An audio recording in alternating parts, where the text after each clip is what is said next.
혼인한 지 꼬박 1년. 하지만 선비 윤석에게 아내의 여울은 천리길보다 먼 존재였습니다.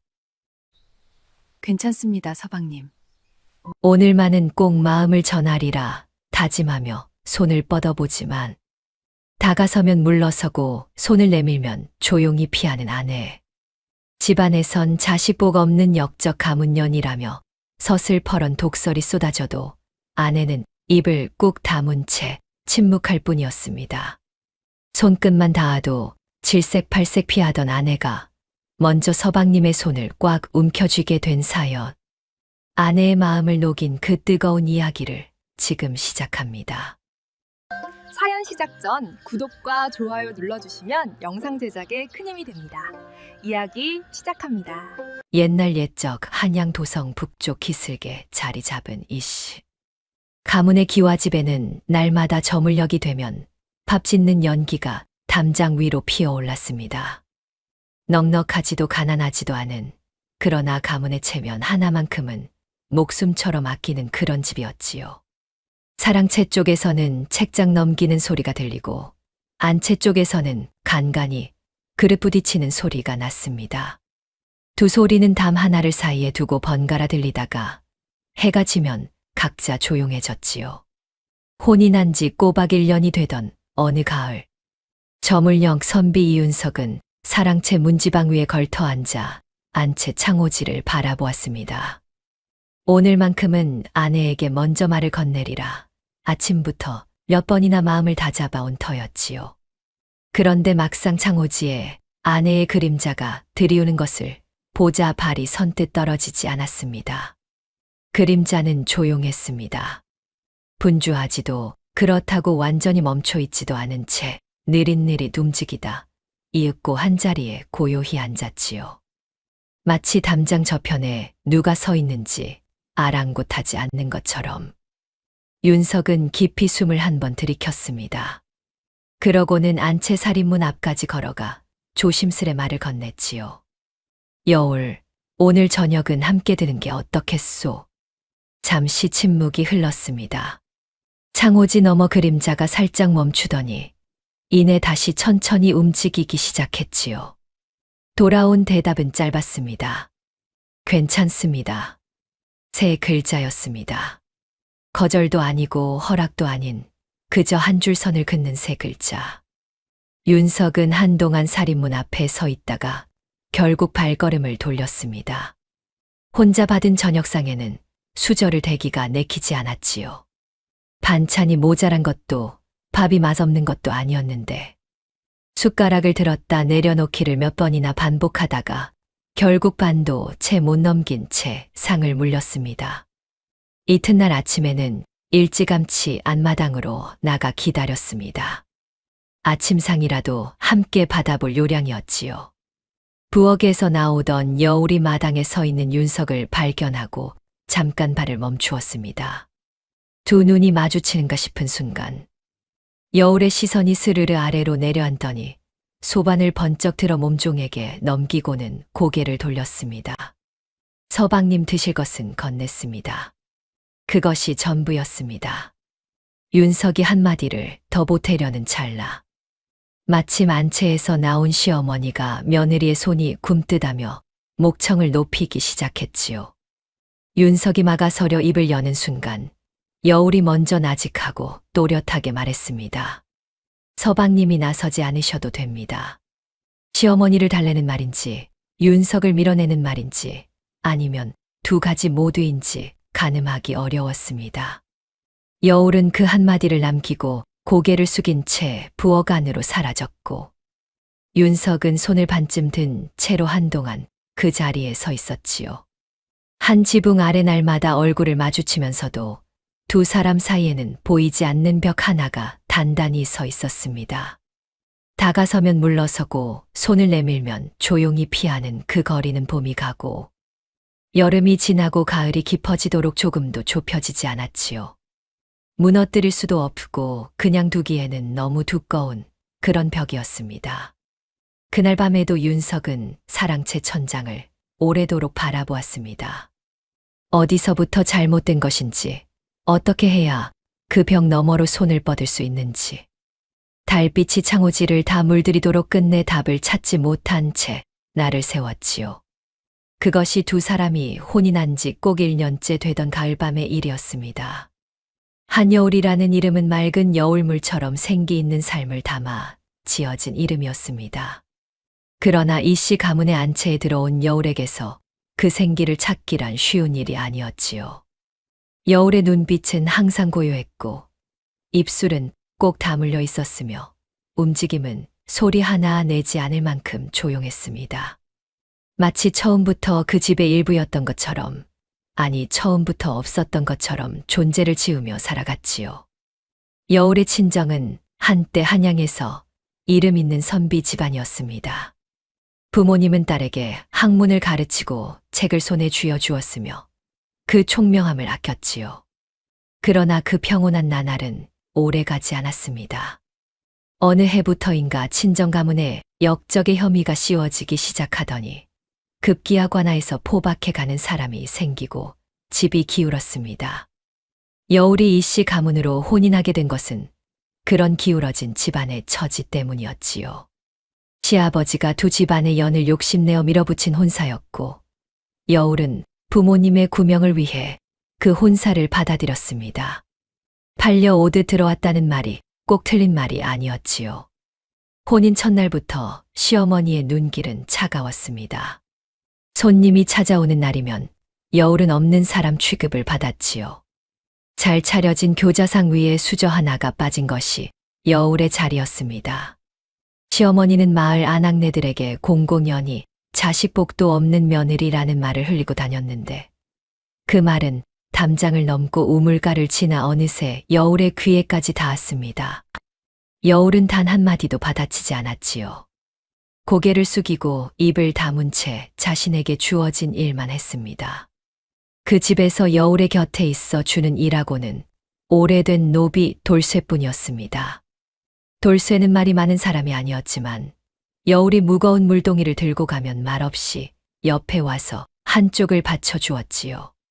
시어머니의 꾸지람이 길어지는 날이면 멀찍이서 여울과 눈을 맞춰 주었습니다.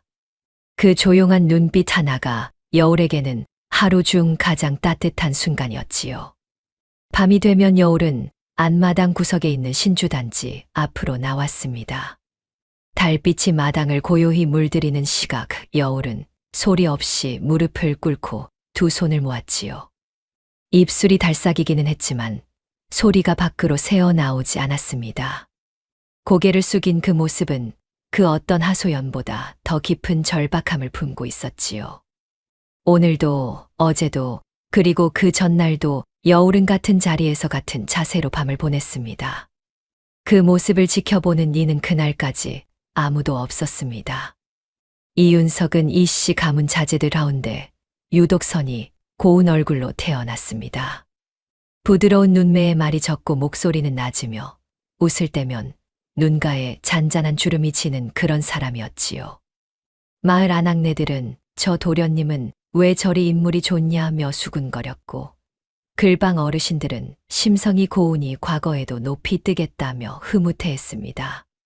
그러나 정작 윤석 본인은 그 칭찬들이 조금도 마음에 닿지 않는 것처럼 항상 무언가를 고뇌하는 표정으로 살아갔지요. 문과 급제를 준비 중이었지만 좀처럼 마음을 잡지 못했습니다. 책상 앞에 앉으면 글자보다 다른 것들이 먼저 눈에 밟혔지요. 안채에서 들려오는 시어머니의 목소리라든가 혹은 그 소리에 아무 반응도 보이지 않는 아내의 침묵이라든가 심성이 고운 만큼 주변의 불화가 윤석에게는 이루 말할 수 없는 무게로 느껴졌습니다. 그러면서도 부모님 앞에서는 끝끝내 거역하는 법이 없었지요. 교심이 지나쳐 제 의사를 내세우지 못하는 성격이었습니다. 다가가려 할수록 더 단단히 다치는 아내 앞에서 윤석은 번번이 속수무책이었습니다. 그러던 어느 날 오후였습니다. 서책을 가지러 안채 깊숙이 들어갔다가 반쯤 열린 벽장 하나를 우연히 마주쳤지요. 문틈 사이로 낡은 위패 하나가 보였습니다. 먼지가 수북이 쌓인 것으로 보아 오랫동안 아무도 손대지 않은 것이 분명했지요. 그런데 위패 바로 앞에 향 한 자루가 꽂혀 있었습니다. 향 끄트머리가 까맣게 타 있었지요. 오래된 먼지와 가피어 올린 향의 냄새가 이상하게 뒤섞여 코를 찔렀습니다. 누군가 최근에 다녀간 흔적이었습니다. 윤석은 그 자리에 서서 한참 위패를 내려다보았습니다. 위패에 새겨진 이름은 이씨 가문 조상의 것이 아니었지요. 낯선 성씨, 낯선 이름이었습니다. 눈으로 읽고 또 읽었지만 누구의 것인지 짐작이 가지 않았습니다. 윤석은 살며시 벽장문을 닫고 안채를 나왔지요. 발걸음이 이상하게 무거웠습니다. 그날 밤이었습니다. 잠이 오지 않아 마당으로 나왔던 윤석은 안마당 구석에서 여울의 뒷모습을 발견했지요. 무릎을 꿇고 신주단지 앞에 앉아 두 손을 모은 채 고개를 숙이고 있는 모습이었습니다. 달빛이 여울의 어깨를 고요히 비추고 있었지요. 여울의 손가락 끝이 떨리고 있는 것이 달빛 아래에서도 보였습니다. 윤석은 그 자리에 멈추어 섰습니다. 가까이 다가갈 수도, 그렇다고 돌아서 버릴 수도 없었지요. 오후에 보았던 위패와 향 한 자루가 머릿속에서 겹쳐들었습니다. 아내가 신주단지 앞에서 빌고 있는 것이 무엇인지, 그 낯선 이름의 위패 앞에 향을 꽂은 것이 누구인지. 두 가지가 하나로 이어질 듯 하면서도 좀처럼 닿지 않았습니다. 아내를 바라보는 윤석의 마음속에서 그날 처음으로 무언가가 단단하게 깨졌습니다. 이씨 가문의 시아버지, 이진사는 이 혼사를 밀어붙인 당사자였습니다.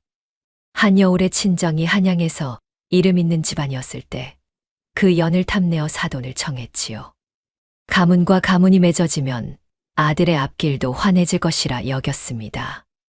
그러나 채 한 해도 지나지 않아 사정이 달라졌지요. 친정 가문의 역적의 혐의가 씌워지더니 관아에서 포박해 가는 사람이 생기고 재산이 몰수되었습니다. 이 진사는 그 소식을 듣는 날부터 사랑채 문을 걸어 잠근 채 며느리 얼굴 보기를 피했지요.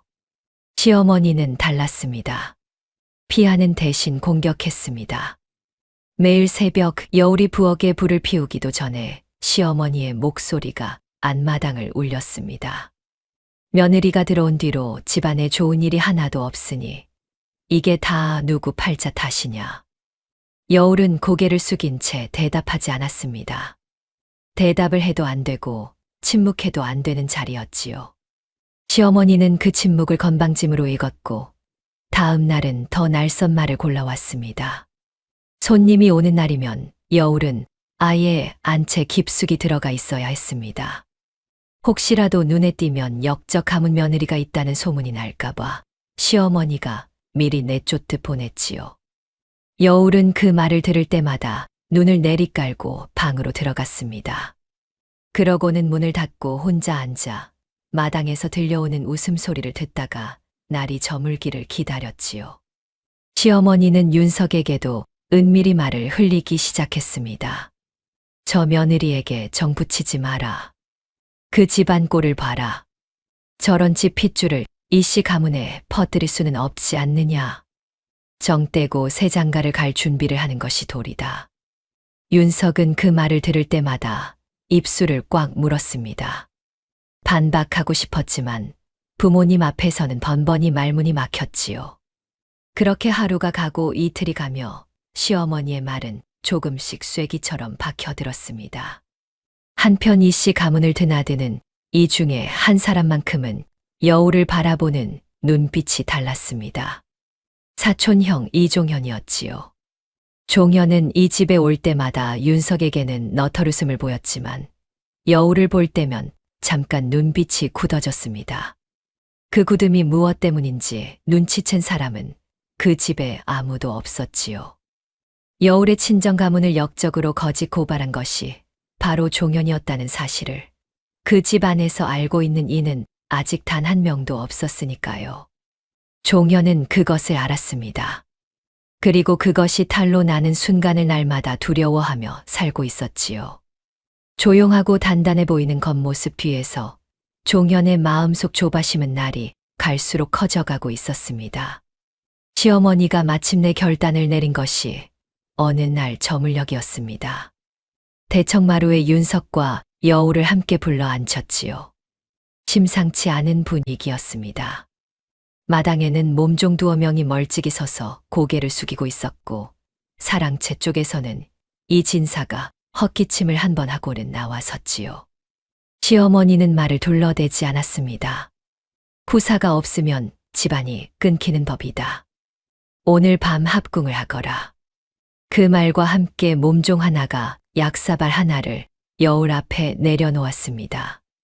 몸을 고르게 한다는 약이었지요. 빛이 짙고 냄새가 강했습니다. 여울은 약사발을 내려다보다가 조용히 물러났지요. 몸이 좋지 않습니다. 시어머니의 눈가가 좁아졌습니다. 몸이 어디가 좋지 않단 말이냐. 아침부터 종일 멀쩡히 일을 했으면서. 어머님, 오늘은 좀 더 두어 주십시오. 여울의 목소리는 흔들리지 않았습니다. 그러나 무릎 위에 맞잡힌 2 손이 조용히 떨리고 있었지요. 윤석은 그것을 보았습니다. 시어머니는 결국 몸종들에게 여울을 방으로 들여보내라 일렀습니다. 약사발도 함께 들려보냈지요. 윤석은 부모님 앞에서 아무 말도 하지 못한 채 등잔불이 켜지기를 기다렸습니다. 사랑채에 앉아 멍하니 불꽃을 바라보다가 이윽고 방문을 열고 들어섰습니다. 여울은 약사발을 손에 든 채 등을 돌리고 앉아 있었습니다. 윤석의 발소리를 듣고도 돌아보지 않았지요. 어깨가 조금 올라가 있었습니다. 숨을 참고 있는 것이었습니다. 윤석은 그 뒷모습을 바라보았습니다. 한 발짝도 앞으로 내딛지 못한 채 여울이 천천히 고개를 돌렸을 때 2 눈에 어려 있는 것이 보였습니다. 겁이었지요. 슬픔도 분노도 아닌 날 것의 두려움이었습니다. 그 눈빛이 윤석의 가슴을 관통했지요. 윤석은 그 자리에 굳어 서 있다가 이내 몸을 돌려 방문 밖으로 나왔습니다. 문을 닫으며 양손으로 문틀을 짚었지요. 손끝에 힘이 들어갔습니다. 시어머니는 이튿날 아침 소식을 듣고 이를 갈았습니다. 사내 구실도 못하게 만든 년이냐. 그 말이 채 끝나기도 전에 여울은 곳간 안에 갇혔습니다. 빗장이 걸리는 소리가 마당 가득 울렸지요. 윤석은 마당 한가운데 서서 그 소리를 들었습니다. 식은 바람이 뒷덜미를 스치고 지나갔습니다. 손을 쥐었다 폈다를 거듭하다가 결국 2 주먹을 꽉 쥔 채 곳간 쪽으로 발걸음을 내디뎠습니다. 그날 밤 윤석은 곳간 앞에 주저앉아 밤을 꼬박 새웠습니다. 차가운 땅이 바지 끝을 적셔오는 것도 새벽 이슬이 어깨를 누기는 것도 느끼지 못한 채 곳간 앞에서 밤을 새운 윤석의 얼굴은 이튿날 새벽 파리하게 질려 있었습니다. 눈밑이 거뭇하고 입술이 말라 있었지만 눈빛만큼은 그 어느 때보다 또렷했지요. 마당에 새벽 안개가 가라앉은 이른 시각, 윤석은 부모님이 기침 소리를 내기도 전에 사랑채 문을 열고 나와 안채 대청에 섰습니다. 시어머니가 눈을 비비며 나오다가 윤석의 표정을 보고 멈추었습니다. 어머니, 아내를 방으로 옮기겠습니다. 못이. 곳간은 사람이 있을 곳이 아닙니다. 아내를 안방으로 드리겠습니다. 시어머니의 눈가가 부르르 떨렸습니다. 이 진사도 어느새 대청 기둥 옆에 나와 서 있었지요. 2 사람이 한꺼번에 목청을 높였지만 윤석은 물러서지 않았습니다. 평생 부모님 말씀에 고개를 끄덕이던 그 아들이 2 발을 땅에 박은 채 꿈쩍도 하지 않는 것을 본 시어머니는 잠시 말을 잃었지요. 곳간 빗장은 결국 윤석의 손으로 열렸습니다. 안에서 나온 여울의 얼굴은 창백했습니다. 밤새 웅크리고 있었던 탓에 무릎을 완전히 펴지 못한 채 문지방을 넘었지요. 윤석이 손을 내밀었지만 여울은 그 손을 보지 않았습니다. 혼자 문지방을 넘어 마당에 섰지요. 새벽 안개가 여울의 치마 끝을 감쌌습니다. 여울은 방으로 옮겨졌습니다. 그러나 시어머니는 몸종 하나를 붙여 여울의 방 앞을 지키게 했지요. 감사한 일인지 감시받는 일인지 분간이 어려운 처사였습니다. 윤석은 방으로 돌아와 여울과 마주 앉았습니다. 여울은 고개를 숙이고 있었지요. 그 얼굴에 어젯밤의 두려움이 아직 가시지 않은 것이 보였습니다. 윤석은 말을 꺼내려다 삼키기를 몇 번이나 반복하다가 결국 자리에서 일어섰습니다. 이대로는 안 된다는 것을 알았지요. 가문의 명예와 아내 사이에서 제자리 걸음만 하다가는 두 가지를 모두 잃을 것이 뻔했습니다. 그렇다고 부모님을 등질 수도 없었지요. 길을 찾아야 했습니다. 윤석이 떠올린 것이 마을 어귀에서 이따금 들려오는 이름 하나였습니다. 첩첩산 중 어딘가에 산다는 기인 송암거사였지요. 어떤 이는 도통한 노인이라 했고 어떤 이는 그저 세상을 등진 고집쟁이 노인이라 했습니다. 윤석은 그것이 어느 쪽이든 지금은 상관없다고 생각했습니다. 마당을 가로질러 나오다가 돌쇠와 마주쳤습니다. 돌쇠는 윤석의 얼굴을 보더니 아무것도 묻지 않고 짐 보따리 하나를 내밀었지요. 마른 떡 몇 개와 물을 담은 호리병이었습니다. 윤석이 받아들자 돌쇠가 조심스레 입을 열었습니다. 도련님 소인이 오래전 마을 어귀에서 송암거사 어른을 두어 번 뵌 적이 있습니다. 험한 분은 아니시니 너무 겁내지 마십시오. 윤석은 그 말을 가슴에 새기고 산길로 접어들었습니다. 비가 오려는 건지 하늘이 낮게 드리워져 있었지요. 바람이 나뭇잎을 뒤집어 은빛을 보였습니다. 험한 고갯길을 넘고 또 넘다 보니 다리가 후들거리기 시작했지만 윤석은 멈추지 않았습니다. 빗줄기가 굵어지면서 옷이 속까지 젖어들었지만 그것도 느끼지 못했지요. 그렇게 한나절을 올라간 끝에 벼랑 끝에 서서 먼 산을 바라보는 노인 하나가 눈에 들어왔습니다. 노인은 윤석이 가까이 다가와도 고개를 돌리지 않았습니다. 바람이 도포 자락을 펄럭이는데도 벼랑 끝에서 꼼짝 않고 서서 먼 능선을 바라보고 있었지요. 윤석이 두 걸음 앞에서 멈추어 허리를 굽혔습니다. 소인은 한양 북쪽 이씨 가문의 이윤석이라 합니다. 거사 어른을 뵙고자 험한 산길을 올랐습니다. 노인이 그제야 천천히 고개를 돌렸습니다. 수염이 허리까지 길게 내려온 얼굴이었지요. 눈이 깊고 고요했습니다. 노인은 위아래로 윤석을 훑어보더니 짧게 물었습니다. 뭘 얻으러 왔느냐? 아내의 마음을 얻는 법을 배우고 싶습니다. 노인의 입가에 무언가가 스쳤습니다. 비웃음인지 안타까움인지 분간하기 어려운 표정이었지요. 마음이 다친 이유는 알고 오느냐? 잘 모릅니다. 그러나 아내의 눈빛에서 두려움을 보았습니다. 그것이 나 때문인지 집안 때문인지 아니면 다른 무언가 때문인지조차 알지 못합니다. 노인은 한동안 아무 말도 하지 않았습니다. 바람이 두 사람 사이를 지나갔지요. 자네의 아내가 마음을 닫은 것이 자네를 미워해서라 생각하느냐. 윤석이 대답하지 못하자 노인이 돌아서서 바위 위에 걸터 앉았습니다. 아내를 구하고 싶다면 각오해야 할 것이 있느니라. 그 마음의 문은 제주로 열리는 것이 아니다. 뼈를 깎는 고통을 견딘 사람만이 비로소 그 문 앞에 설 자격을 얻지. 윤석은 고개를 끄덕였습니다. 거사는 더 말을 잇지 않았지요. 그것이 그날의 전부였습니다. 그 시각 산 아래 마을에서는 이종현이 사랑채 안에서 홀로 술잔을 기울이고 있었습니다. 상 위에 펼쳐진 문서 한 장을 연신 내려다보다가 구겼다, 폈다를 반복하고 있었지요. 1년 전 종현이 관하에 올린 고발장이었습니다. 여울의 친정 가문이 영모를 꾀한다는 내용을 적은 것이었지요. 그 고발로 종현은 포상을 받고 관직 하나를 얻었습니다. 그러나 처음부터 그것은 거짓이었습니다. 여울의 친정과 종현 사이에 오래된 재산 다툼이 있었고 그것을 한 번에 해결하기 위해 꾸며낸 고발이었지요. 문제는 그 거짓이 드러날 기미가 조금씩 보이기 시작한다는 것이었습니다. 관아에서 재조사를 논한다는 소문이 돌았지요. 종현은 잔을 내려놓고 손가락으로 상을 두드렸습니다. 진실이 세상에 나오는 순간 관직도, 포상도 쌓아온 것이 모두 무너질 터였습니다. 그것보다 더 무서운 것은 죗값이었지요. 싹을 잘라야 했습니다. 아직 늦지 않았다고 종현은 스스로에게 말했습니다.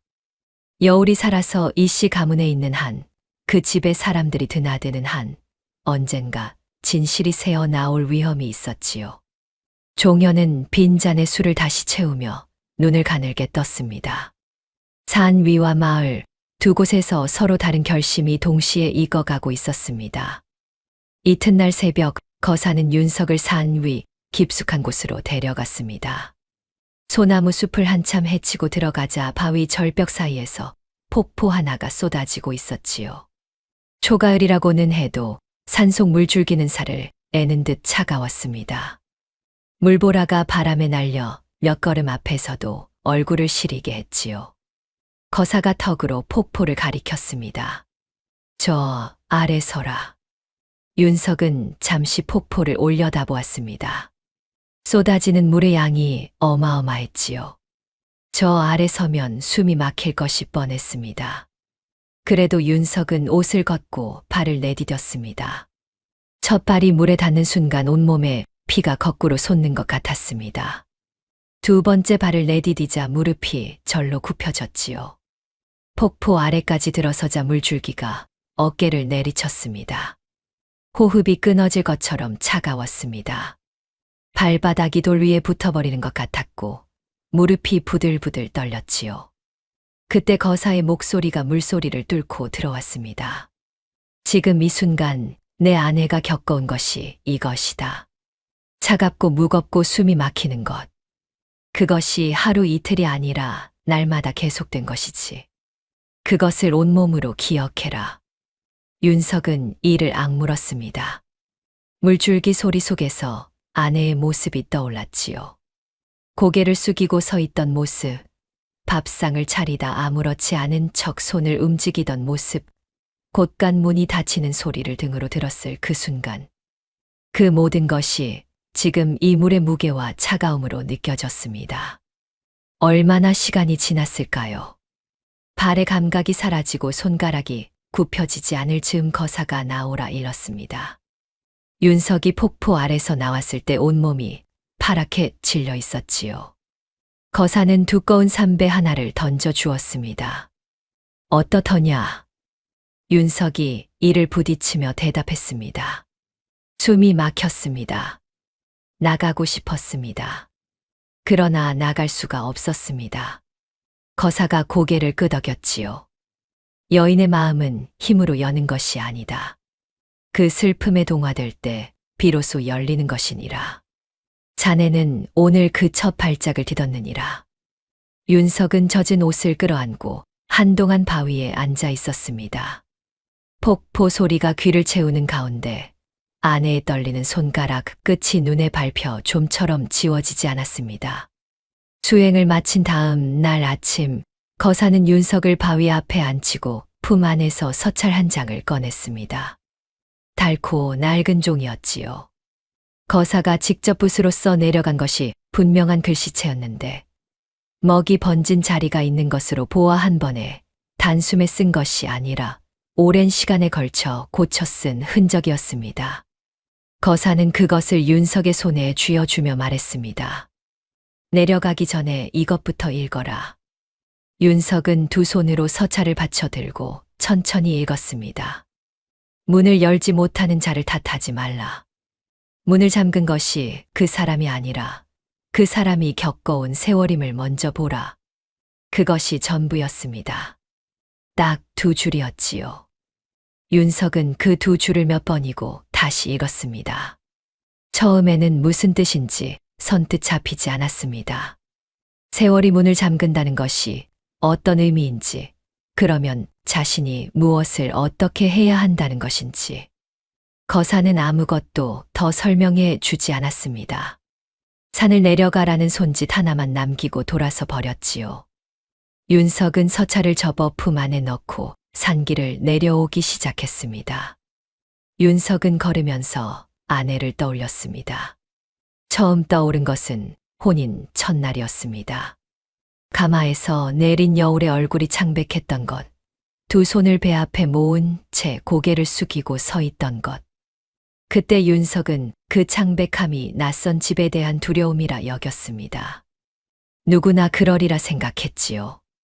그런데 지금 와서 돌이켜보니 그 창백함 안에는 다른 것이 있었습니다. 두려움보다 더 무거운 것, 각오와 체념이 뒤섞인 그 무언가가. 두 번째로 떠오른 것은 마당에서 시어머니의 꾸지람을 듣던 여울의 뒷모습이었습니다.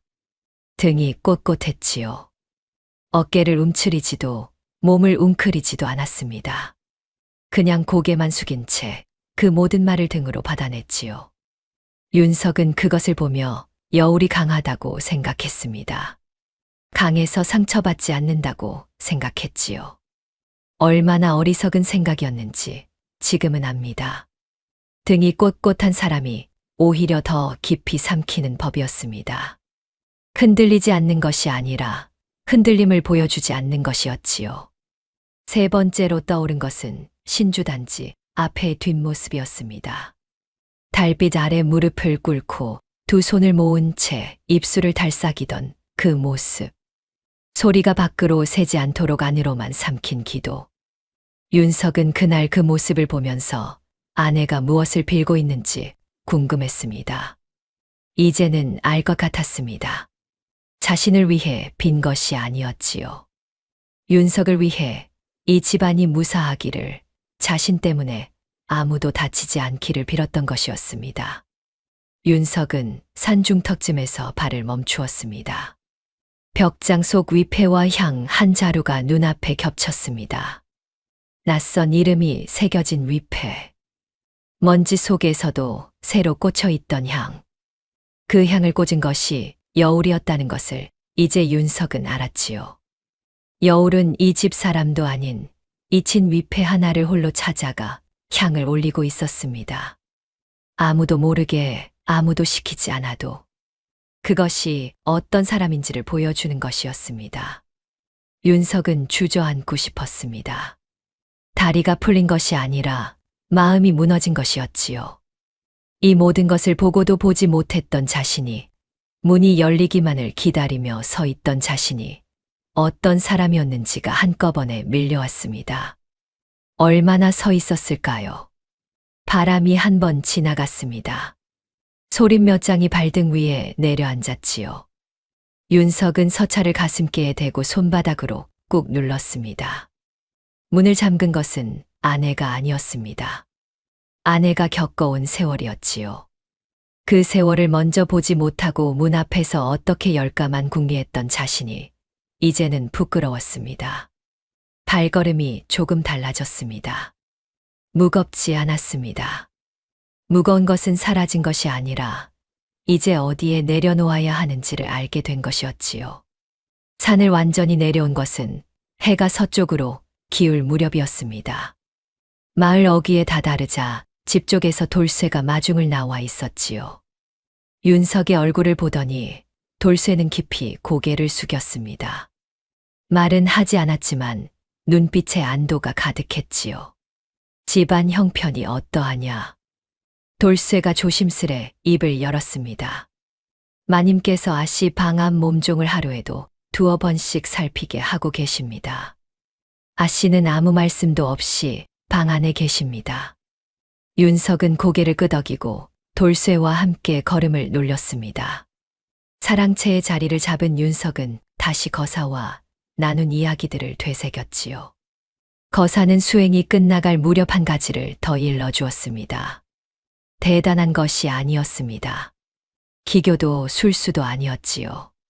진심 어린 대화와 작은 배려, 그 두 가지가 전부라 했습니다. 꾸밈 없는 말 한마디가 잘 꾸민 말 10마디보다 낫다.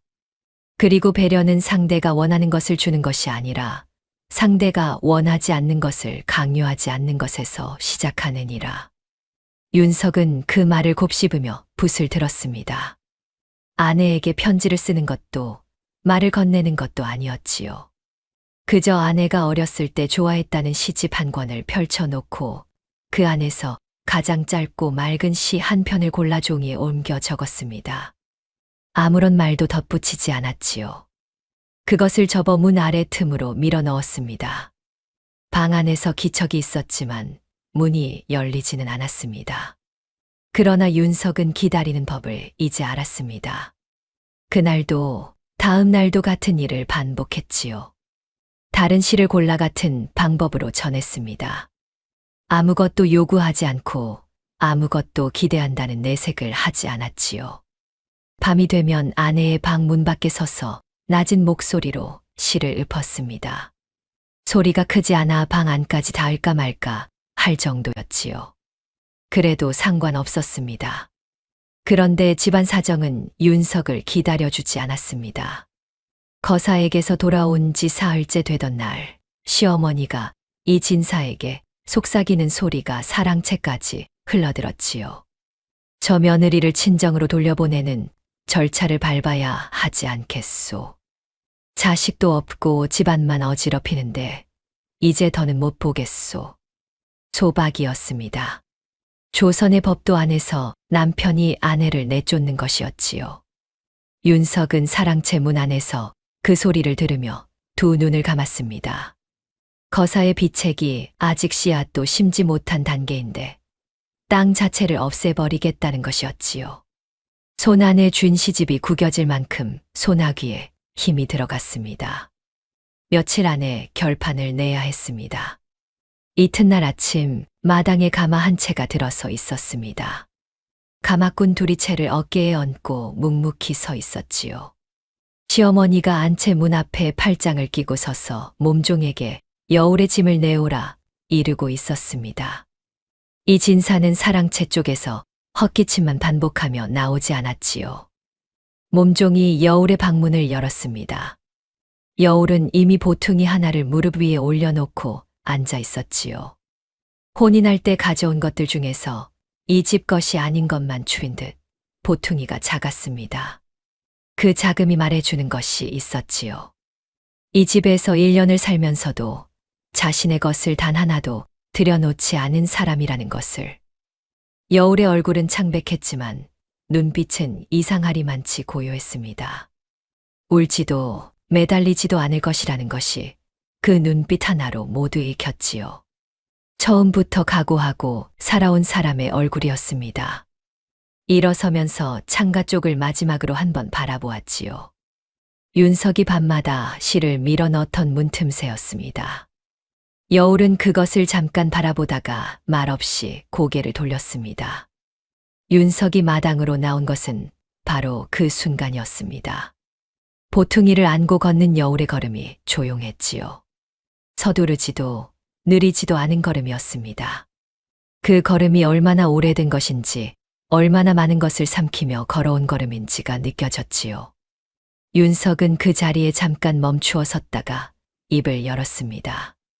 가마를 돌려보내십시오. 시어머니가 고개를 획 돌렸습니다. 윤석의 목소리가 그날처럼 낮고 단호한 적이 없었지요. 이놈이 지금 뭐라 했느냐. 아내를 내보내시려거든 이 아들도 함께 내보내십시오.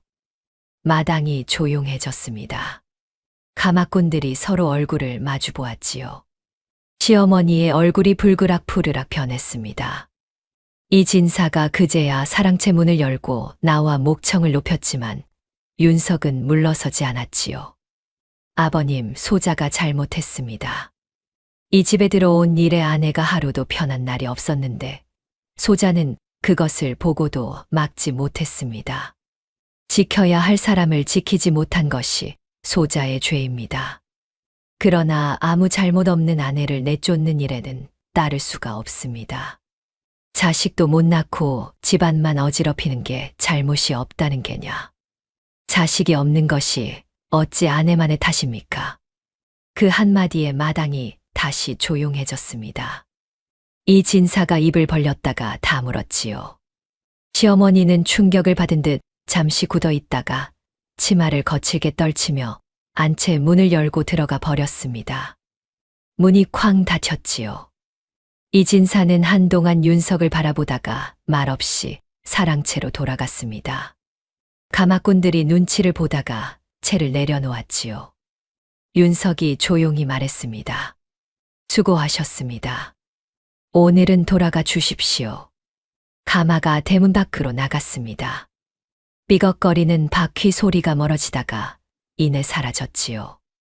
마당에 윤석 혼자 남았습니다. 돌아보지 않았지요.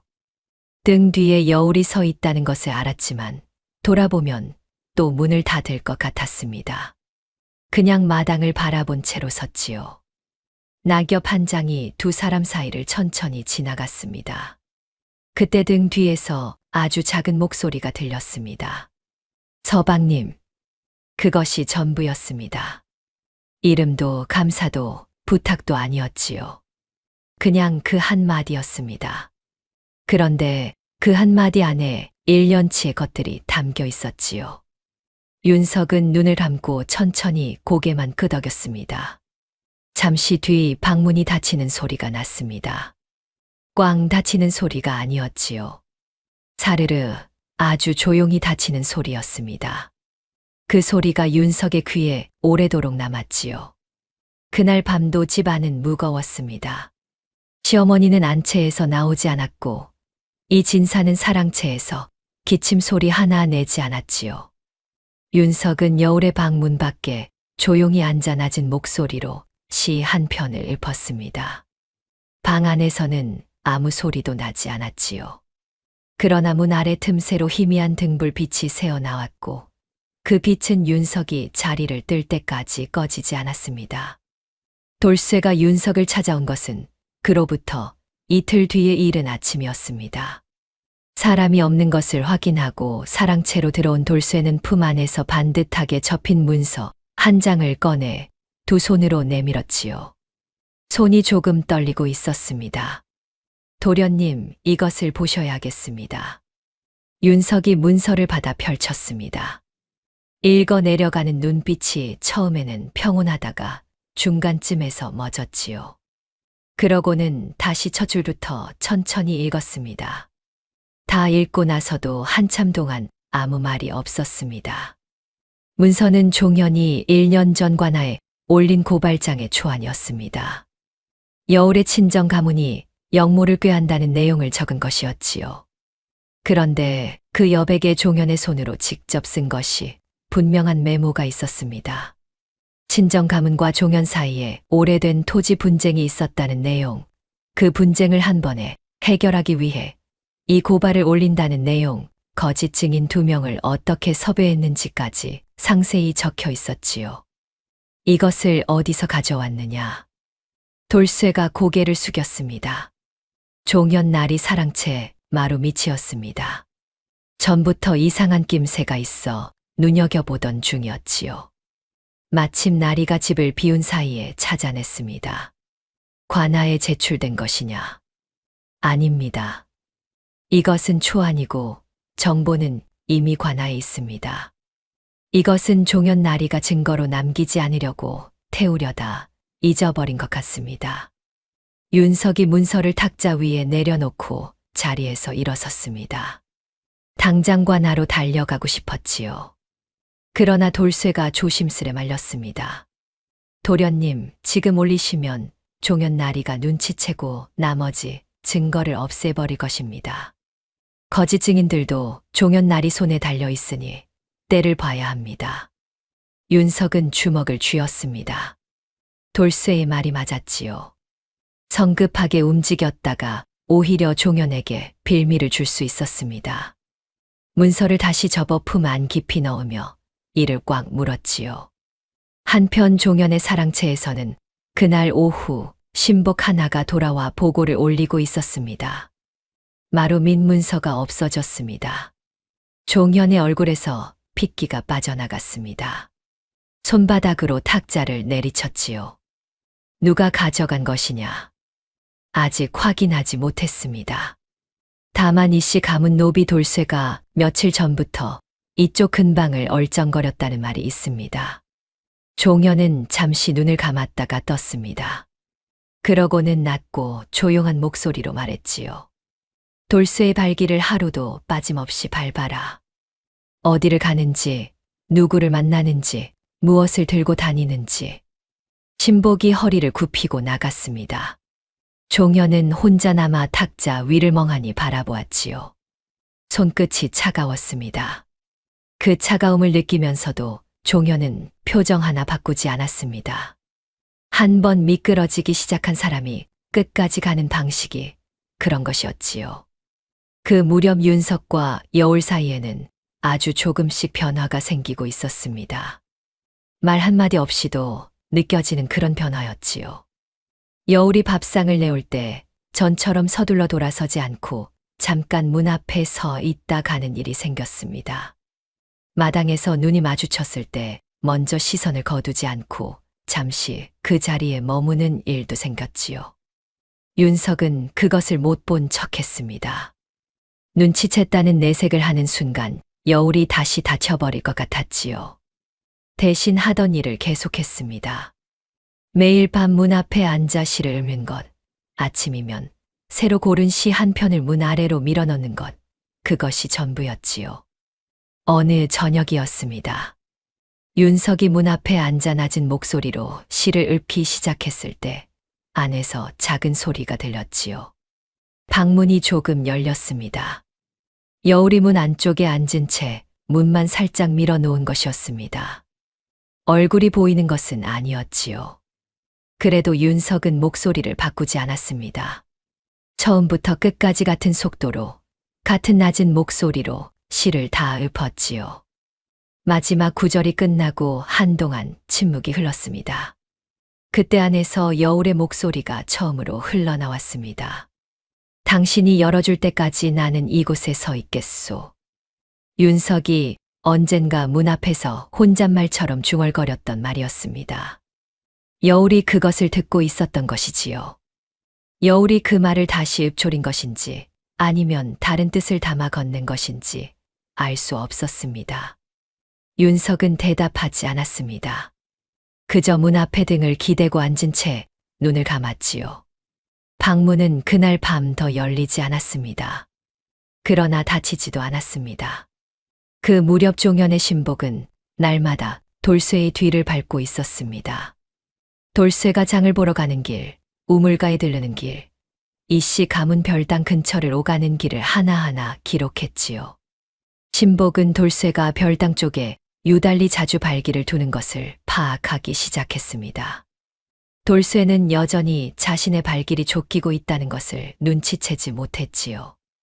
윤석의 뒤실을 챙기고 여울의 끼니를 살피는데 마음을 다 쏟고 있었으니까요. 종현의 그물이 조금씩 좁혀오고 있다는 것을 그 집 안에서 아직 아무도 몰랐습니다.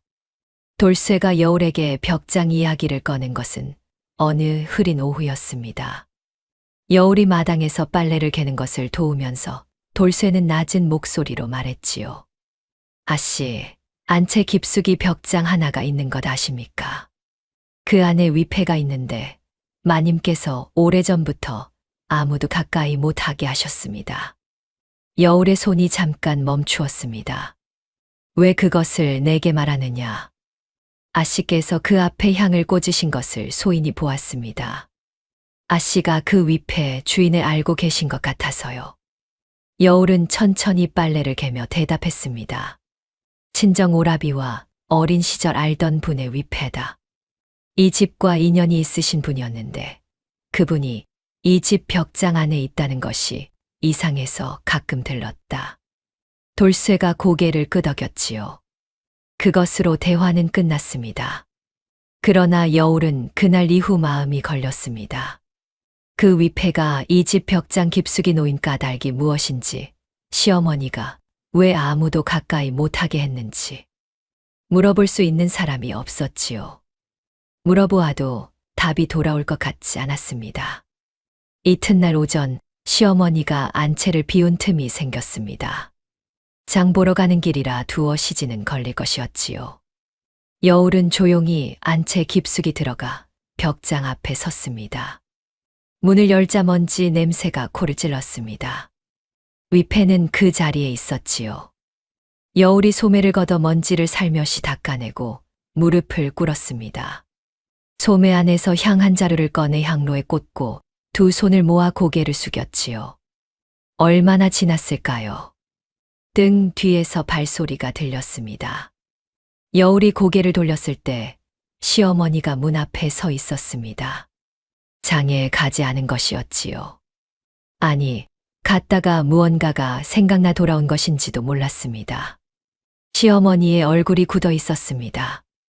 쫓아내려고 입을 여는 것이 보였지요. 그런데 말이 나오지 않았습니다. 여울이 위패 앞에 무릎을 꿇고 두 손을 모은 채 조용히 절을 올리는 것을 보고 있었지요. 그 자세가, 그 고요함이 시어머니의 말문을 막아버렸습니다. 한동안 아무 말이 없었습니다. 시어머니가 한 발짝, 두 발짝 안으로 들어왔습니다. 여울이 고개를 들어 시어머니를 바라보았지요. 시어머니의 눈빛이 이상했습니다. 날카롭지 않았습니다. 그 날카로움 뒤에 항상 숨어 있던 무언가가 처음으로 밖으로 나와 있었지요. 오래된 것이었습니다. 먼지가 쌓인 위패만큼이나 오래된. 시어머니가 천천히 여울의 곁에 무릎을 꿇었습니다. 그 자리에서 시어머니가 위패를 바라보는 것을 여울은 숨을 참고 지켜보았습니다. 시어머니의 입술이 가늘게 떨렸지요. 눈빛이 흔들렸습니다.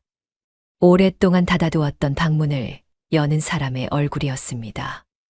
내 처자이를 받아준 산파 어멈이다. 아이가 가던 날 밤 그 어멈도 그냥 갔지. 사흘을 버티다 너무 무리한 거야. 여울은 숨을 참았습니다. 그때 이 어미는 혼자였어. 영감은 임지에 나가 있었고 집 안에 아무도 없었지. 몸종 하나, 이 어멈 하나.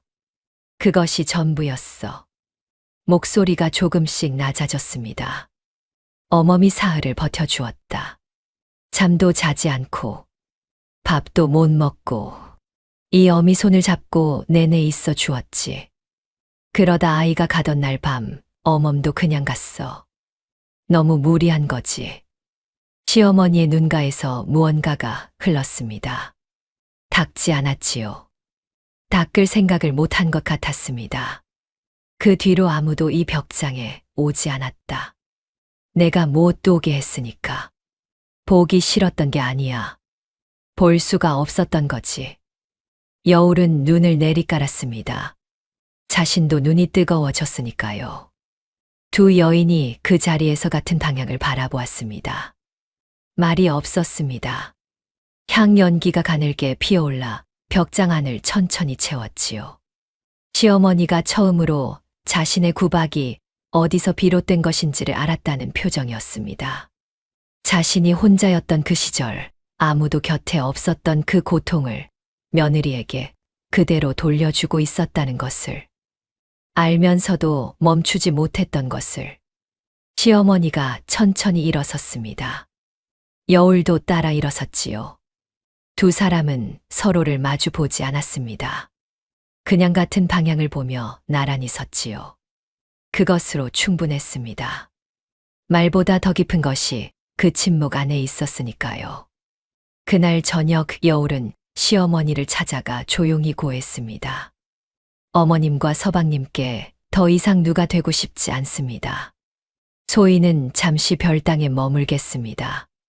시어머니는 한동안 여울의 얼굴을 바라보다가 천천히 고개를 끄덕였지요.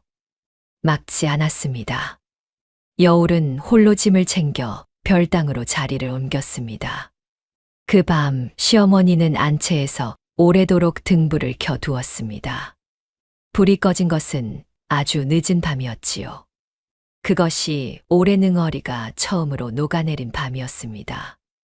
별당으로 옮긴 뒤 여울은 처음으로 혼자만의 고요를 얻었습니다. 작은 방이었지만 창 너머로 마당에 감나무가 보였고 저녁이면 감 익는 냄새가 창호지를 비집고 들어왔지요. 돌쇠가 하루에도 두어 번씩 들러 끼니를 챙겨 주었고 윤석도 밤이면 별당 마당가에 앉아 시를 읊었습니다. 전처럼 문 앞이 아니라 조금 떨어진 마당 가운데였지만 여울은 그 목소리가 들려오는 방향으로 창호지를 살짝 밀어두었지요. 종현이 신복으로부터 보고를 받은 것은 그 즈음이었습니다. 돌쇠가 날마다 별당을 드나듭니다. 품 안에 무언가를 넣고 다니는 것이 확인되었습니다. 종현은 잠자코 그 말을 들었습니다. 신복이 덧붙였지요. 별당에는 아씨가 머물고 계십니다. 종현의 손가락이 탁자 위에서 멎었습니다. 그러고는 천천히 술잔을 들어 입가에 댔지요. 마시지는 않았습니다. 잔을 다시 내려놓으며 눈을 감았습니다. 보름 전 신복을 보내 돌쇠를 회유했던 일이 머릿속에 떠올랐습니다. 땅 한 떼기와 돈꾸러미를 내밀었지요. 돌쇠는 그 자리에서 거절했습니다. 얼굴 하나 흔들리지 않았다고 신복이 보고했지요. 그 다음 날 다시 신복을 보내 협박을 섞어 말했지만 돌쇠는 그것도 받아들이지 않았습니다. 회유도 협박도 통하지 않는 사람이었습니다. 종현은 눈을 떴습니다. 창 너머로 어둠이 내려앉고 있었지요. 저녁 하늘이 붉다가 빠르게 검어지고 있었습니다. 종현은 그 하늘을 바라보며 오래도록 생각했지요. 문서가 관아에 넘어가는 순간 모든 것이 끝난다는 것을 알았습니다. 관직도 포상도 쌓아온 것들이 한꺼번에 무너질 것이었지요. 그보다 더 무서운 것은 죗값이었습니다. 거짓 고발, 증인 매수. 그 죗값은 가볍지 않았지요. 싹을 잘라야 했습니다. 돌쇠와 여울이 한 지붕 아래 있는 밤. 그 밤을 기다리고 있었습니다. 종현은 신복을 불렀습니다. 신복이 들어와 서자 종현이 낮고 조용한 목소리로 말했지요. 오늘 밤 별당 사방에 마른 섭을 쌓아라. 인기척 없이. 신복의 얼굴이 굳었습니다. 잠시 망설이는 기색이 역력했지요. 나리 안에 사람이 있습니다. 알고 있다. 아씨가. 그래서 하는 것이다. 더 말이 없었습니다. 신복은 고개를 숙이고 방을 나갔지요. 종현은 혼자 남아 다시 술잔을 들었습니다. 이번에는 마셨지요. 손이 차가웠습니다. 그 차가움을 느끼면서도 잔을 내려놓지 않았습니다. 밤이 이경을 넘겼습니다. 별당 쪽 처마 아래에서 쪽잠을 자던 돌쇠가 처음 느낀 것은 냄새였습니다. 마른 풀이 타는 냄새, 그러나 아직 불꽃이 크지 않은 단계의 냄새였지요. 돌쇠는 눈을 뜨기도 전에 몸이 먼저 일어났습니다. 눈을 뜨자마자 별당 처마 끝에서 불꽃이 핥고 있는 것이 보였지요. 순식간이었습니다. 불이야. 목청이 터질 것 같았습니다. 돌쇠는 별당 문으로 달려가 주먹으로 쳤지요. 아씨, 나오십시오. 불이 옵니다. 안에서 인기척이 났습니다. 그러나 문이 열리지 않았지요. 연기가 문틈 아래로 새어 들어가고 있었습니다. 돌쇠가 문을 어깨로 밀었지만 뒤틀린 문이 꿈쩍하지 않았지요. 불길이 순식간에 지붕을 타고 올라갔습니다. 기둥 하나가 불꽃을 뒤집어 쓴 채 흔들렸지요. 본체 쪽에서 시어머니가 먼저 뛰어나왔습니다. 별당 쪽 하늘이 붉게 물드는 것을 보고 비명을 질렀지요. 이 진사가 뒤따라 나왔지만 불길 앞에서 발만 동동 굴렀습니다. 포조를 부르러 사람을 보냈지만 이미 불은 빠르게 번지고 있었지요. 사랑채 창호지가 붉게 물드는 것을 윤석이 본 것은 그 순간이었습니다. 잠을 이루지 못하고 뒤척이다 창호지 너머로 이상한 빛이 드는 것을 느꼈지요. 문을 열었을 때 열기가 먼저 얼굴을 밀쳐왔습니다. 별당 쪽 하늘이 환했습니다. 아내가 저 안에 있었습니다. 윤석은 뛰었습니다. 발이 땅에 닿는 것도 느끼지 못했지요. 별당 마당으로 들어섰을 때 열기가 몇 걸음 앞에서도 피부를 달구었습니다. 돌쇠가 팔을 잡았습니다. 윤석이 그 손을 뿌리쳤지요. 우물로 달려가 두레박을 내리고 물을 퍼 올려 머리부터 뒤집어 쓰고 마당에 있던 이불을 집어들어 흠뻑 적셨습니다. 그 모든 것이 눈 깜짝할 사이에 이루어졌지요. 멈추면 안 된다는 것을 몸이 알고 있었습니다. 윤석이 별당 마당에 들어섰을 때 불길은 이미 지붕 절반을 삼키고 있었습니다. 기둥 하나가 불꽃을 뒤집어 쓴 채 삐걱거렸고 처마 끝에서 불티가 비처럼 쏟아져 내렸지요. 열기가 몇 걸음 앞에서도 얼굴을 밀어낼 만큼 강했습니다. 돌쇠가 별당 문 앞에서 연기를 삼키며 기침을 해대고 있었지요. 아씨가 아직 안에 계십니다. 윤석은 그 말이 끝나기도 전에 우물 쪽으로 달려가 두레박을 내렸습니다. 물을 길어 올려 머리부터 뒤집어 쓰고 마당에 있던 이불 하나를 집어들어 물을 흠뻑 적셨지요. 돌쇠가 팔을 잡아당겼습니다. 도련님, 안으로 드시면 안 됩니다. 연기가 이미 가득합니다. 윤석이 돌쇠의 손을 뿌리쳤습니다. 비켜라. 목소리가 조용했습니다. 그 조용함이 오히려 돌쇠를 물러서게 했지요. 윤석은 젖은 이불을 머리와 어깨에 두르고 별당 문을 어깨로 밀었습니다. 문이 안에서 잠기지는 않았지만 열기에 뒤틀려 있었지요. 두 번째 밀자문이 버걱 소리를 내며 열렸습니다. 안은 연기로 가득했습니다. 눈이 따갑고 숨이 막혔지요. 윤석은 몸을 낮추어 기어 들어갔습니다. 바닥 가까이로 가자 숨이 조금 트였습니다. 불빛이 창호지를 통해 안을 붉게 물들이고 있었지요. 여울은 구석에서 치마로 입을 막은 채 웅크리고 있었습니다. 연기를 먹어 얼굴이 검게 그을려 있었지요. 윤석이 그 앞에 무릎을 꿇었습니다. 여울 나요. 나를 잡으시오. 여울이 눈을 떴습니다. 흐릿했지요. 윤석은 젖은 이불로 여울을 감싸 안았습니다. 여울의 몸이 가벼웠습니다. 그 가벼움이 가슴을 찔렀지요. 이 몸이 이렇게 가벼워질 때까지 무얼 먹고 살았을까 하는 생각이 연기 속에서도 스쳤습니다. 윤석은 이불로 여울을 단단히 감싸고 몸을 일으켰습니다. 문 쪽을 향해 몸을 굽힌 채 걸음을 옮겼지요. 머리 위에서 기둥이 삐걱거리는 소리가 났습니다. 한 걸음, 두 걸음. 연기가 폐 안으로 파고들었지요. 기침이 터져 나왔지만 멈추지 않았습니다. 세 걸음, 네 걸음. 문틀이 눈앞에 보였습니다. 그 순간 위에서 불타던 석가래 하나가 내려앉았습니다. 윤석이 몸을 틀어 여울을 감싸 안으며 옆으로 피했지요. 석가래가 바닥을 치며 불꽃을 튀겼습니다. 윤석의 한쪽 어깨가 열기를 받았지만 이불이 감싸고 있는 여울 쪽은 닿지 않았지요. 문 밖으로 나온 것은 그로부터 몇 걸음을 더 버틴 뒤였습니다. 돌쇠가 달려와 여울을 받아 안았지요. 윤석은 마당에 무릎을 꿇었습니다. 연기를 너무 많이 마신 탓에 숨이 거칠게 들락날락했지요. 앞이 흐릿해졌습니다. 그래도 여울의 손을 놓지 않았습니다. 쓰러지면서도 손만큼은 꽉 쥐고 있었지요. 시어머니가 달려오는 발소리가 들렸습니다. 이진사가 무어라 외치는 소리도 들렸지요. 그 소리들이 점점 멀어지는 것을 느끼면서 윤석은 손을 더 세게 쥐었습니다. 여울의 손가락이 그 손을 감아쥐는 것을 느꼈습니다. 처음이었지요. 그것을 마지막으로 윤석의 눈이 감겼습니다. 정신이 돌아온 것은 이튿날 아침이었습니다. 눈을 뜨자 낯선 천장이 보였지요. 본체 안방이었습니다.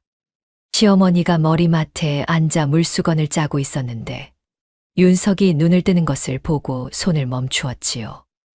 목이 타는 것 같았습니다. 말을 하려 하자 목소리가 쉬어서 나오지 않았지요. 시어머니가 물 한 사발을 들어 입가에 대주었습니다. 윤석이 천천히 삼켰습니다. 여울은요. 그것이 첫 마디였습니다. 시어머니의 손이 잠깐 굳었다가 다시 움직였지요. 옆방에 있다. 크게 다치지는 않았느니라. 윤석이 자리에서 일어나려 하자 시어머니가 어깨를 눌렀습니다. 누워 있거라. 의원이 하루는 꼼짝 말라 했다. 윤석은 잠시 천장을 바라보았습니다. 연기를 너무 많이 마신 탓에 가슴이 묵직했지요. 숨을 한 번 크게 들이켜자 기침이 나왔습니다. 시어머니가 등을 두드려 주었지요.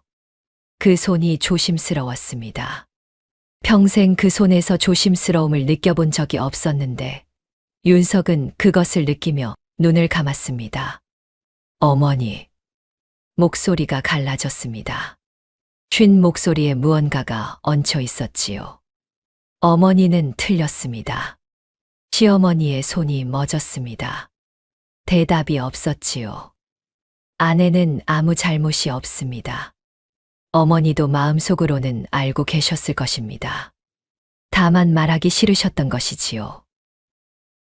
소자도 틀렸습니다. 아내 곁에 서 있겠다 하면서도 정작 어머니와 제대로 맞서지 못했습니다. 막아야 할 때 막지 못하고 나서야 할 때 주저했습니다. 그 사이에 아내 혼자 모든 것을 감당하게 했지요. 말을 이을수록 목소리가 더 갈라졌습니다. 눈물이 흘렀지요. 윤석은 닦지 않았습니다. 아내는 소자가 해를 입을까봐 스스로 벽을 쌓았습니다. 역적 가문 딸이라는 말이 소자에게 번질까봐 일부러 멀리 있었지요. 소자는 그것도 모르고 문이 열리기만을 기다렸습니다. 기다리는 것이 배려라고 생각했지요. 그런데 아니었습니다. 그것은 기다림이 아니라 방치였습니다. 시어머니가 고개를 숙였습니다. 무릎 위에 놓인 손이 천천히 쥐어졌지요. 아내가 처음 이 집에 들어온 날부터 지금까지 단 하루도 마음 편한 날이 없었을 것입니다. 그것을 소자가 막지 못했습니다. 부끄럽습니다. 소자가 너무 부끄럽습니다. 울음이 터졌습니다. 쉬어버린 목소리로 흐르는 울음이라 더 처절했지요. 윤석은 손으로 눈을 가리지도 고개를 돌리지도 않았습니다. 그냥 두 눈을 천장을 향한 채로 눈물을 흘렸지요. 시어머니는 오래도록 아무 말도 하지 않았습니다. 등을 두드리던 손이 멈춘 채로 수건을 쥔 채로 그냥 앉아 있었지요. 눈가에 무언가가 맺히는 것을 윤석은 보았습니다. 시어머니가 손등으로 눈가를 닦았습니다. 딱 한 번이었지요. 그러고는 다시 수건을 짜기 시작했습니다. 손이 조금 떨렸지요. 문 밖에서 이 진사가 사랑채로 돌아가는 발소리가 들렸습니다. 언제부터 서 있었는지 모를 발소리였지요. 말없이 들었다가 말없이 돌아가는 걸음이었습니다. 그로부터 사흘이 지나 윤석이 자리에서 일어났습니다. 목소리는 아직 완전히 돌아오지 않았지요. 쉰 목소리였지만 걸음은 쓸 수 있었습니다. 윤석은 옆방으로 가서 여울의 방문 앞에 섰습니다. 문이 열려 있었지요. 여울이 창가에 앉아 있었습니다. 얼굴에 연기에 그을린 자국이 아직 남아 있었고 손등에 붕대가 감겨 있었지요. 창 너머로 마당이 보였는데 감나무 가지에 새 한 마리가 앉아 있었습니다. 여울은 그것을 바라보고 있었지요. 윤석이 들어와 여울의 맞은편에 앉았습니다. 두 사람이 피하지 않고 마주 앉은 것이 처음이었지요. 여울이 먼저 말했습니다. 손을 놓지 않으셨습니다. 윤석이 고개를 끄덕였지요. 놓을 수가 없었소. 여울의 눈이 흔들렸습니다. 입술을 꼭 가물었지만 턱이 조금 떨렸지요. 창 너머 새가 날아올랐습니다. 감나무 가지가 살짝 흔들렸다가 다시 잠잠해졌지요. 윤석이 천천히 손을 내밀었습니다. 여울이 그 손을 내려다보았지요. 한 번 호흡이 오갔습니다. 그러고는 여울이 두 손으로 윤석의 손을 감아 쥐었지요. 처음이었습니다. 여울 쪽에서 먼저 두 손으로. 그날 밤 두 사람은 처음으로 한 방에서 밤을 맞이했습니다. 윤석은 아무것도 강요하지 않았고 여울도 등을 돌리지 않았지요. 창호지 너머로 달빛이 고요히 스며들었습니다. 화롯불이 조용히 숨을 고르는 방 안에서 두 사람은 오랫동안 손을 맞잡은 채 앉아 있었지요. 봄밤의 바람이 문틈을 비집고 들어와 촛불을 살짝 흔들었다가 이내 잠잠해졌습니다. 그것으로 충분했고 그것이 전부였습니다. 불이 난 다음 날 새벽 종현의 신복이 잡혔습니다.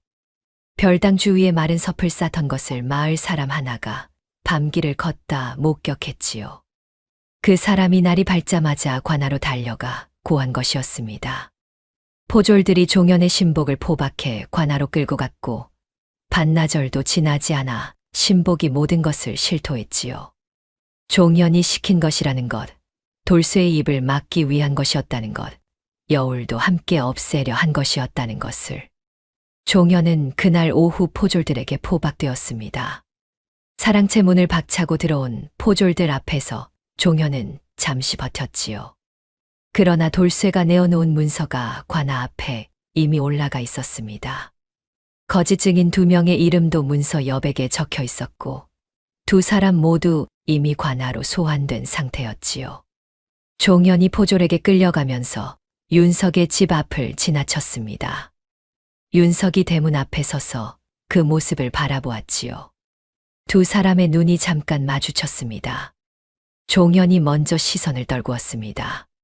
종현이 사라진 뒤 마당이 조용해졌습니다. 돌쇠가 윤석의 곁에 와서 섰지요. 도련님, 이제 다 됐습니다. 윤석이 고개를 끄덕였습니다. 그 말이 짧았지만 그 안에 담긴 것이 무거웠지요.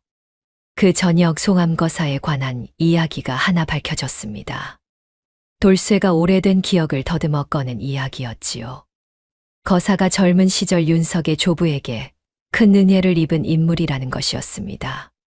역병이 돌던 해에 조부가 거사를 거두어 살려주었고 거사는 그 은혜를 잊지 못한 채 산속에서 지내왔다는 것이었지요. 윤석이 산을 올랐을 때 거사가 내쫓지 않고 받아들인 것이 그 때문이었습니다. 조손의 얼굴이 닮은 것을 보고 단번에 알아보았다는 것이지요. 윤석은 그 이야기를 듣고 한동안 먼 산 쪽을 바라보았습니다. 조부가 알지도 못한 채 심어놓은 씨앗이 손자의 시절에 와서 꽃을 피운 것이었지요.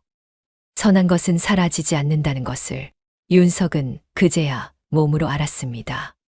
종현의 악행이 낱낱이 밝혀지면서 관아의 조사가 빠르게 진행되었습니다. 거짓 증인들이 모두 불었고 문서의 필체가 종현의 것임이 확인되었지요. 재판은 오래 걸리지 않았습니다. 종현은 방화와 거짓 고발 2가지 죄로 유배길에 올랐고 관아에서 받은 관직과 보상은 모두 회수되었지요. 그보다 더 중요한 것이 뒤따랐습니다. 여울의 친정 가문이 역적으로 몰린 것이 종현의 거짓 고발에서 비롯된 것임이 공식으로 인정되었습니다. 관아에서 친정 부모의 누명을 벗겨준다는 전갈이 이씨 가문에 닿은 것은 어느 가을 오후였지요. 몸종이 그 서찰을 들고 여울의 방으로 달려왔습니다. 여울이 서찰을 받아 읽기 시작했습니다. 1줄, 2줄. 손이 떨렸지요. 3줄째에서 멈추었습니다. 그러고는 서찰을 천천히 내려놓았습니다. 소리가 새어 나왔습니다. 처음에는 작게, 그러다 어깨가 들썩이며 크게. 혼이 난 일에 단 한 번도 내보이지 않던 눈물이었습니다. 꾸지람을 들을 때도, 곳간에 갇혔을 때도, 별땅에 불이 났을 때도 흘리지 않던 눈물이었지요. 그것이 작은 글자 몇 줄에 무너졌습니다. 윤석은 아무 말도 하지 않았습니다. 그 곁에 조용히 앉아 여울의 손을 꽉 쥐고 있었지요. 울게 두었습니다. 오래도록 참아왔던 것이니 다 흘러나올 때까지. 시어머니가 문 앞에서 잠깐 그 모습을 보았습니다. 안으로 들어오지는 않았지요. 돌아서며 눈가를 손등으로 닦았습니다. 그로부터 며칠 뒤 여울의 친정 부모가 한양으로 돌아왔습니다. 이씨 가문에 들러 사위를 만난 자리에서 장인 어른이 윤석의 손을 2손으로 감아 쥐었지요. 잔이가 없었으면 이 늙은이는 죽어서도 눈을 못 감았을 것이네. 윤석이 고개를 숙였습니다. 소자가 한 것은 없습니다. 여울이 버텨준 것입니다. 그 말에 여울이 옆에서 고개를 들어 윤석을 바라보았지요. 윤석이 눈빛으로 웃었습니다. 여울도 처음으로 입가에 작은 웃음이 번졌지요. 그것이 이 집에서 여울이 짓는 첫 번째 웃음이었습니다. 시어머니는 그날 이후 여울을 진정한 며느리로 대했습니다. 아침상에 수저가 한 벌 더 놓였고 손님이 오는 날에도 여울의 자리가 생겼지요. 집 안에서 작은 웃음소리가 들리는 날이 조금씩 늘었습니다. 그리고 몇 달 뒤 의원이 여울의 맥을 짚고 나서 조용히 윤석을 불렀지요. 태기가 있습니다. 윤석은 그 말을 듣고 한동안 아무 말도 하지 못했습니다. 의원이 나간 뒤 혼자 마당에 나와 하늘을 올려다보았지요. 감나무 가지 끝에 겨울새가 한 마리 앉아 있었습니다. 바람이 없는데도 가지가 살짝 흔들렸지요. 윤석은 그 모습을 한참 바라보다가 천천히 눈을 감았습니다. 눈 안쪽이 뜨거워졌지요. 그것을 애써 참지 않았습니다. 몇 해가 흘렀습니다. 이씨 가문 마당에는 아이 하나가 뛰어다녔습니다. 사내 아이였지요. 눈매가 여울을 닮았고 웃음은 윤석을 닮았습니다. 감나무 아래를 맨발로 달리다 미끄러지고 일어나서 또 달리는 아이였지요. 어느 봄날 오후 윤석이 사랑채 툇마루에 앉아 책을 읽다가 아이를 불렀습니다. 아이가 흙 묻은 손을 바지에 쓱 닦으며 달려왔지요. 윤석이 옆에 앉히고 잠시 마당을 바라보다가 입을 열었습니다. 너는 훗날 마음에 드는 낭자가 생기거든. 그 사람의 자리에 한번 앉아보거라. 아이가 눈을 깜빡였습니다. 무슨 말인지 모르겠다는 얼굴이었지요. 윤석이 말을 이었습니다. 그 사람이 무엇을 보고 무엇을 감당하고 무엇을 삼키며 사는지 다 이해하지 못해도 좋다. 다만 그럴 수 있겠구나 하고 고개를 끄덕여 주는 것, 그것 하나면 충분하느니라. 아이가 고개를 갸웃했습니다. 그 모습이 어릴 적 윤석을 빼닮아서 윤석이 작게 웃었지요. 마당 저쪽에서 여울이 빨래를 걷다가 고개를 들었습니다. 아비와 아들이 나란히 앉아 있는 것을 보고 잠깐 걸음을 멈추었지요. 아이가 마당의 어미를 바라보았습니다. 여울이 빨래를 한 아름 안고 이쪽으로 걸어오고 있었지요. 걸음이 가벼웠습니다. 눈가에 잔잔한 것이 어려 있었지요. 여울이 마당 중간쯤에서 고개를 들어 윤석과 눈이 마주쳤습니다. 두 사람은 아무 말도 하지 않았지요. 윤석이 눈빛으로 웃었고 여울이 그 눈빛을 받아 고개를 살짝 끄덕였습니다. 그것으로 충분했습니다. 아이가 두 사람을 번갈아 보다가 물었습니다.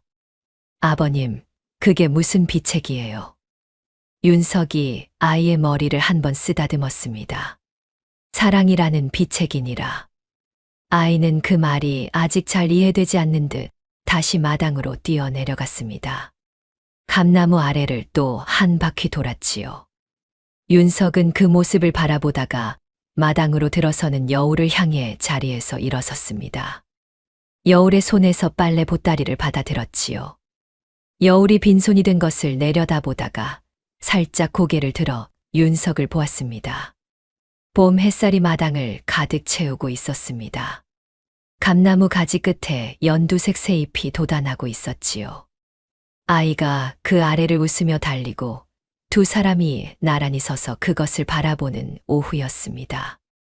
오랜 겨울을 지나온 집이 봄을 맞이하는데 필요한 것은 거창한 것이 아니었습니다. 그럴 수 있겠구나 하는 고개 끄덕임 하나, 놓지 않는 손 하나, 그리고 기다릴 줄 아는 마음 하나. 그것으로 단단히 쌓인 벽도 결국은 허물어지고 오래 닫힌 문도 결국은 열리는 법이었습니다. 이것이 이씨 가문 선비 윤석과 그의 아내 한여울이 살아낸 이야기입니다. 다친 마음을 힘으로 열려 하지 않고 그 마음이 다친 세월을 먼저 헤아린 사람의 이야기이지요. 다음 영상을 빠르게 만나보시려면 좋아요와 구독을 눌러주세요. 그럼 더 재미있는 영상으로 찾아뵙겠습니다. 모두 행복한 하루 보내세요.